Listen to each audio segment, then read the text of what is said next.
Well, greetings, everybody. Welcome once again to the RecPoker podcast. I'm your host, Steve Fredland, and tonight we're going to be doing things a little bit differently here for episode 147. We had planned to interview MSPT champion John Sun. He was unable to make it, and so we're going to mix it up a little bit. Back to just myself, no panel. But I've got a few things I want to talk about, including my MSPT coverage this past weekend. Just real quick, but then what we're going to do is actually share with you some snippets from some of the content that we have created over the last couple of weeks. We have just introduced rec.poker. That's the new website. You can go there for all the information about who we are. And from there, you can access our members-only area. And you can access this for free for 30 days. Go in there, sign up, 30 days free. If you like what you see, if you want to be part of the community, if you want to engage, go back and forth, be part of the podcast recordings, be part of our group discussions, be part of the book study, all of that stuff, you can join there for $9.99 a month. Not my idea. They forced me to do that. It's $10 a month. All right, people? So you can join out there. All of that information is there. But now rec.poker, very easy to remember. Go there for all of your stuff. Before we go further, I do want to make sure that I thank Running Aces, Racetrack and Casino, and Hotel coming soon in December. But they are our sponsor. They've been with us since the beginning of the podcast back in 2017. And the players of the week at Running Aces this past week, Brian Soja, 42 points, Clint Lighthizer, 31, Tim Ross, 27, and a tie for fourth. So they both get points. They both get tournament lammers. Brian Morey and Troy Withers. Kind of a who's who of Running Aces there. So congrats to you guys. I was going to give an update on the NFL Survivor Pool. I know we lost like 18 people this past weekend. Some because of upsets, some because they didn't get the pick in. So I think we're down to like 50 or 60 people now in the Survivor Pool. So make sure you get your pick in this week. There's going to be prizes for the top three. A couple of other things coming up to make sure that you are aware of if you want to participate with us. This Wednesday, September 18th, we're going to be doing a marathon recording session. We are going to be breaking down one of the prior MSPT final tables, and we're going to take it from the beginning of the final table all the way through. We're going to be recording for nearly 4 hours. And so we're inviting you to come in for part or all of that as much as you want to engage with. We're going to record the whole time, and then we're going to edit it down into different chunks, and we'll distribute those chunks kind of over time. But you are welcome to join us for that. So right now, that is available to all of our members. They have the link on that membership site where they can just click in and join the Zoom meeting. If you are not a member but you want to check that out, either go into the membership site, sign up for a free membership, or just get a hold of me. In the month of September, we'll make that available to non-members for a few more weeks. So just reach out to me if you want the link, and I will make that happen for you. And then the other thing I want you to be aware of is next Monday, September 23rd, we're going to be doing an interview with Jonathan Little. Now, his schedule did not allow us to do it at our regular time of 6:30 p.m. Central Monday nights. So we're going to interview him from 4 to about 4:30 on Monday afternoon. So I know that's in the middle of the workday for a lot of folks, but if you want to participate in that and have a chance to actually speak with Jonathan Little, reach out to me. We'll make that happen for you. And I suspect our panel will be pretty small on a weekday, so there's a good chance we can just bring you on as a panelist and you can actually just have a conversation with Jonathan. So reach out to me if you want to do that. And just generally stay plugged in through Facebook, Twitter, the email list. That's probably your best way to stay in tune if you're not a community member. If you're already part of the community, you'll get updated on all of those things. So that's that. One thing I wanted to chat about is just I came off this last weekend doing my third reporting gig with the MSPT, the Mid-States Poker Tour. Phenomenal time, great people. This is at Canterbury Park in Minneapolis, just south of Minneapolis in Shakopee. But this is my third one, so I've gone to Cleveland, I did Evansville, Indiana, and now I did Canterbury Park in Shakopee. Had a great time, and actually, I wasn't expecting it, but they asked me to come into the booth and do the commentary of the final table along with Ben Valder. So I wasn't really prepared for that, but I had a good time. Took a little while to find the rhythm and tried to balance getting into strategy and just providing some entertainment. But it was really fun and a phenomenal final table. A great heads-up battle between Matt Kirby and Michael Escobar. Michael Escobar ends up winning it for $98,000. Kirby takes home $60,000. Kirby was trying to become the first four-time, I think the first, but a four-time MSPT champion, fell just short, finishing in second place. But a good time there. Learned a lot. When you cover poker for 40 hours, 50 hours over 4 days, and you watch some of the best players in the state or even in the country play, you learn a lot. And I really learned a lot. And so I love that. It's kind of like being a dealer where you kind of watch what everybody's doing and try to learn from people. So it was phenomenal. I took away a few things that I'm sure I will share with you over time. But with that, what I want to do now is just share a few snippets from some of the things that we have recorded recently. So I think what we'll do is I will share with you first something from a hand history that we did with Chris Jones was leading this piece. So I'll just put the snippets back to back. But the first one is part of this hand history we did with Chris Jones, talking quite a bit about suited aces in the blinds. And then we'll kind of go sequentially. Then I will share a little bit from this hand that Jake Mason put together. He submitted a recording of a hand, so we'll share a little bit of that. Then I will share a little bit from this book study that we just started. Andrew Brokos, Playing Optimal Poker is the name of the book. And so we're meeting every other Wednesday, second and fourth Wednesday we're meeting to talk about this book study. So I'll share a little bit of that. And then we'll share a little bit of the latest hand history gathering that we had. And this one was led by Taylor Maas. So in order, hand history from Chris Jones, a hand by Jake, a book study of Andrew Brokos, and then the hand history from Taylor Maas. So enjoy those.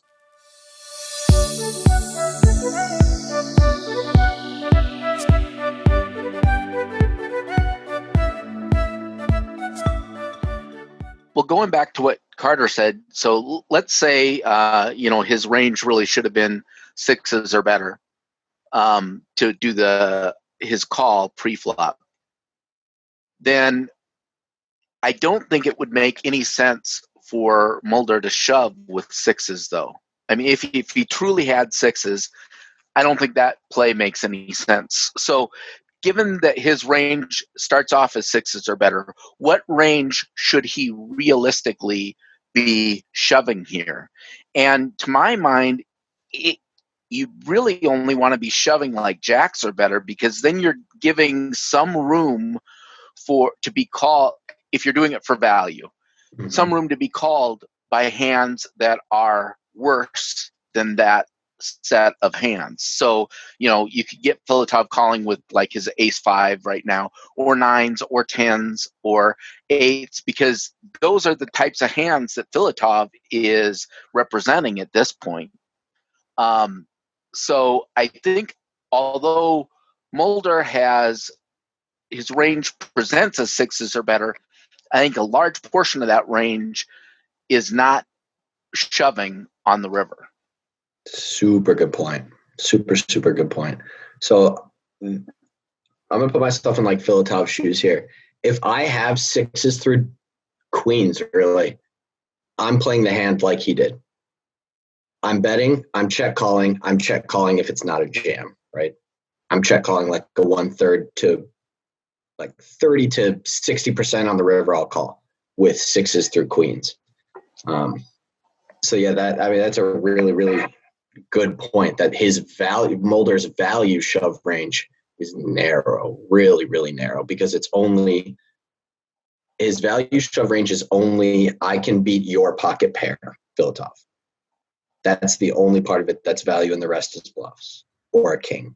Yep. Right, which goes back to Steve's point that maybe if you understand the players and whatever, then maybe it does become a call for value with your pocket fives, or not pocket fives, but your pair of fives.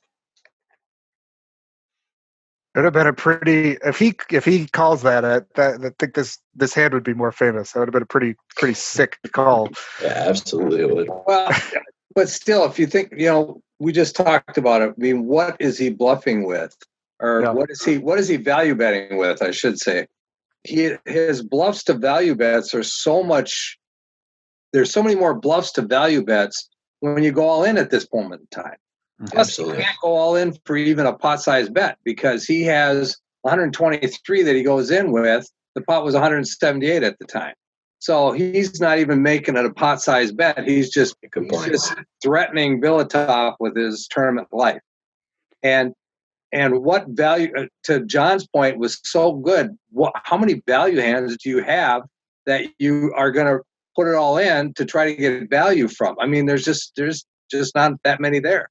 He's got way more bluffs than he has value hands. Yeah, he really does. It's a great point.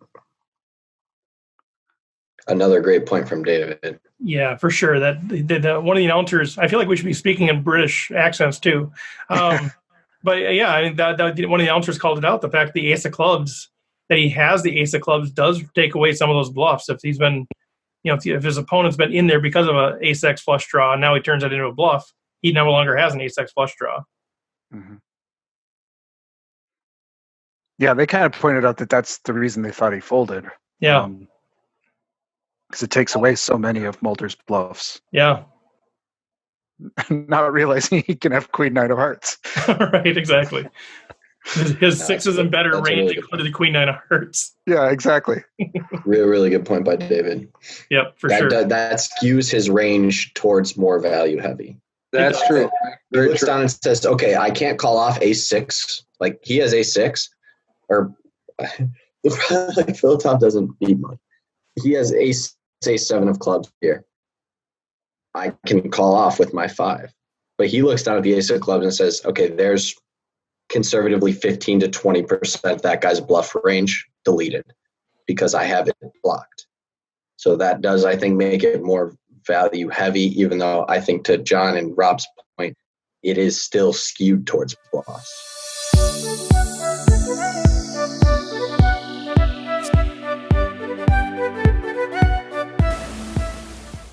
Hey guys, this is Jake with RecPoker, and today we're going to be talking about how to play a suited ace from the blinds. And in this particular case, I am in the small blind. This takes place during the Running Aces $150 double stack tournament. This is early on in the tournament. Blinds are 200, 400. You start with 20,000 in chips, and as you can see, I've lost a couple pods, and so I'm already down to 14,000. The big blind in the hand has about starting stack, and the middle position player has 35,000. I'm new to the table, so I'm not sure how this person acquired their chips, but as it currently stands, we don't have a whole lot of information on really any of the players at the table. So the hand starts off with middle position, raising it up to 1100, so a hair under 3x, and pretty standard at this point. I look down, I have ace-10 of clubs in the small blind. I don't really see any other option but calling. I mean, you could make a case for 3-betting, but I'd like to do that with more information, like against my opponents. But since I'm new to the table, and I just like to play it out of position here as a call, and probably play a small pot a lot of the times here. At least, like I said, at this stage in the tournament, without having much information on our opponents. The big blind also ends up completing, so now the pot is 3,300, and we are heading to the flop. The flop rolls out 7, 8, 9 rainbow. All things considered, this is a pretty decent flop. I don't have the backdoor club draw, but I do have the open-head straight draw. I have an overcard, and now if we're talking openers ranges, I mean, sure, it's possible this person has a 9 in their hand, maybe some sort of mid-pocket pair that flopped the set, Jack 10, maybe 5-6 suited, but generally speaking, there aren't any face cards on this flop, and I'd like to think that at least my open-end straight draw is live, maybe my ace is live too. So as it currently stands, I feel pretty good with where I'm at, but I also don't want to play a gigantic pot if I don't have to, especially being out of position in the small blind.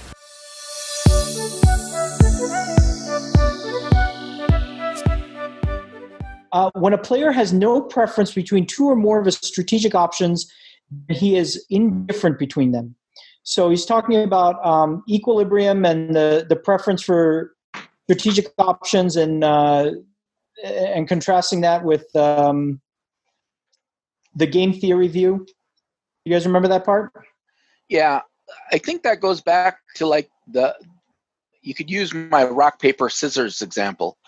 If you choose, if my goal is to choose 33% even, 33%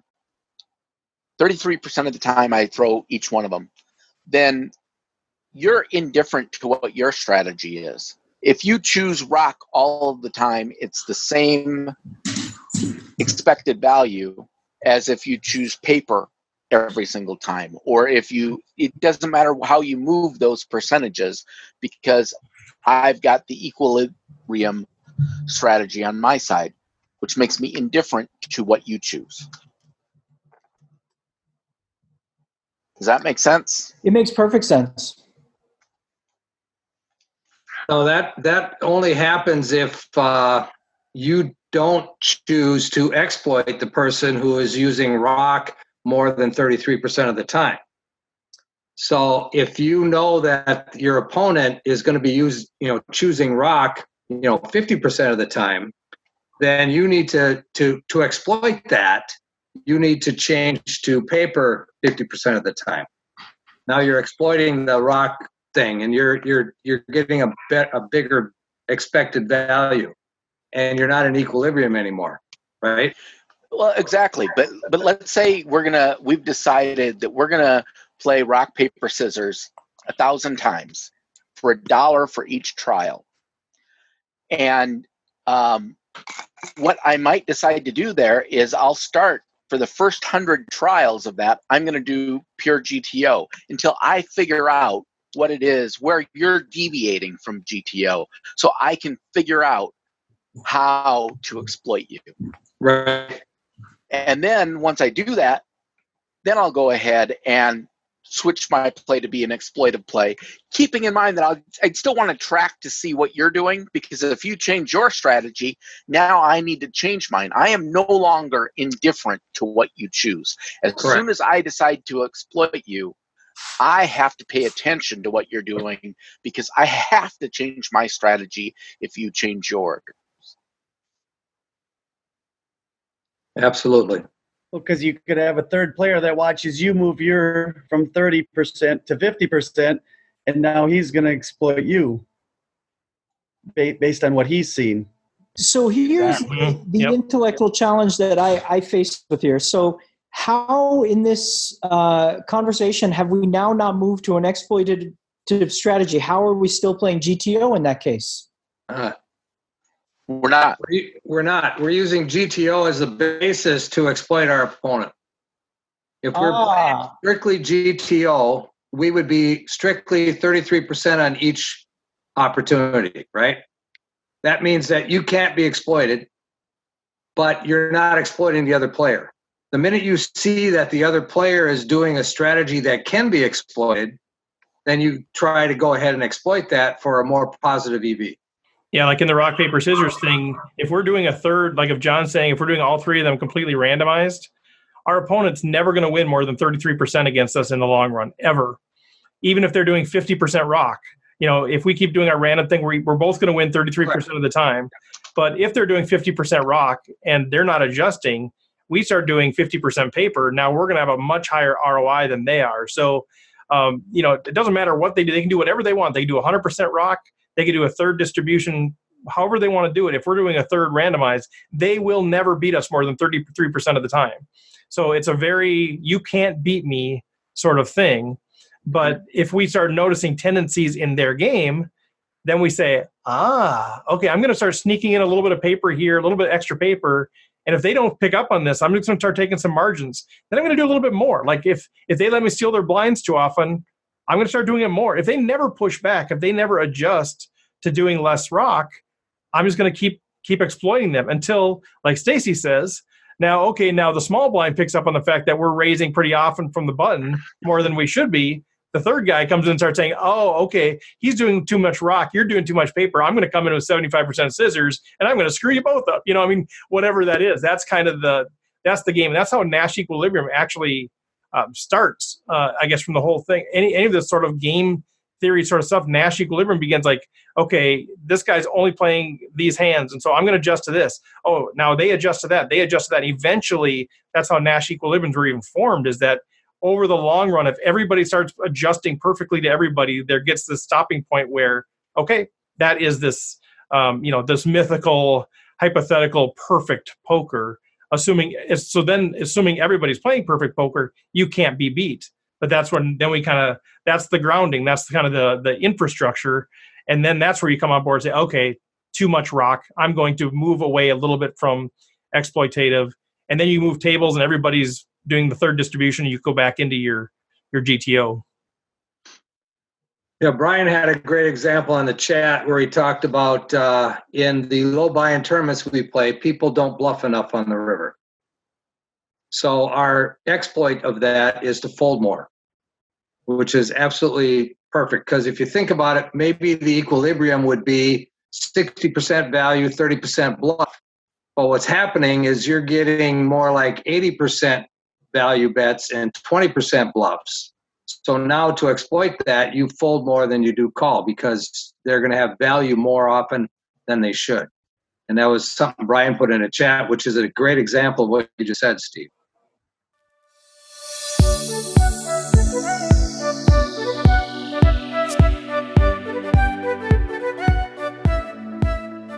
So we'll roll with this for now. And with that, I will answer Carter's questions of before of what did Taylor do here. So a lot of things to be considered, and I've touched on a lot of them so far. I think stack size and stage of the tournament is immensely important here. If we had even just a fewer big blinds, call it 22 big blinds, I think a limp is definitely the play, and it kind of doesn't become a question because then you're at a really weird spot where you have weird stack sizes if you raise, and puts you in really weird spots to call off versus a shove where you might be getting the right price, but you're almost definitely not. Plus, we're in the middle stages of the tournament. A lot of people are going to start tightening up here, at least in my opinion. We do have this guy who's a perpetual limper, which I would like to cultivate the image of don't you dare limp on me. Likewise, I feel like I'm never getting 3-bet from either of these players unless it's premiums, in which case I have a very easy open fold where if I can, put in the raise and put in the bet, get raised, I know I'm behind and I can easily fold. And I can do that with a relatively small sizing. I said before, my typical approach is kind of like a 4+1, but I think it's definitely a 3+1 situation where I can make it 4 big blinds here and accomplish a lot of what I'm trying to get at and make this player kind of in a weird spot because he does have 22 big blinds. So my game plan here is going to be to raise to 4 big blinds, hope to get 2 folds here, and then apply some pressure to this player if he calls, and we have a flop that is not king high, queen high, or potentially jack high. I know Somsky was saying those things, but I think there's way too many kings and queens in his range that are going to kind of crush us that I don't really want to interfere with. But if we get some of the lower flops, they're not really in that great of a spot, and we kind of crush a lot of his range. And then also, I agree with what Steve said. If it does come ace high, I'm likely going to be slowing down and underrepresenting my hand. One, for protection from bigger aces, because there is a decent chance they have a bigger ace than us. But then also likely it kind of underrepresents our hand, giving us more potential for equity later. All right, well, hopefully that gave you a flavor of some of the things that we're doing here, RecPoker Nation. We're still working out the details of everything, but we have a lot of content scheduled. And the content that we're doing is really co-created. So we create Zoom meetings, webinars, video conferencing, whatever you want to call that.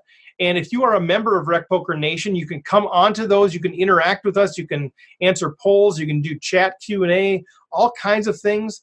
Sometimes you'll be able to actually chat with some of the people that we're interviewing. So you can contribute to creating the content together. we record it, and then we edit it, and then we put it back as content for all of the community to share. So it's really a co-created content process. So hopefully that gives you a flavor. We'd love to have you become a member or go out there and just try it for 30 days. We've got topics. You can go out there and give updates on tournaments that you're playing. You can break down hands with other people. So there's a lot of chatter that goes on inside of the group, as well as having access to the content and being able to participate in all of the interviews and all of those things. So please go check it out. And if you don't mind, share it with other people. Let other people know about this deal. We're really excited about it. And if you are also somebody that wants to help spread the word about this, but could use a little financial incentive, let me know. What we can do is actually create a link specially for you that you can use to try to recruit members and get paid a little bit if they do sign up. So if that's something of interest to you, or if you have access to somebody who has some influence and they want to maybe do some sort of an affiliate program like that, let me know. We will set that up.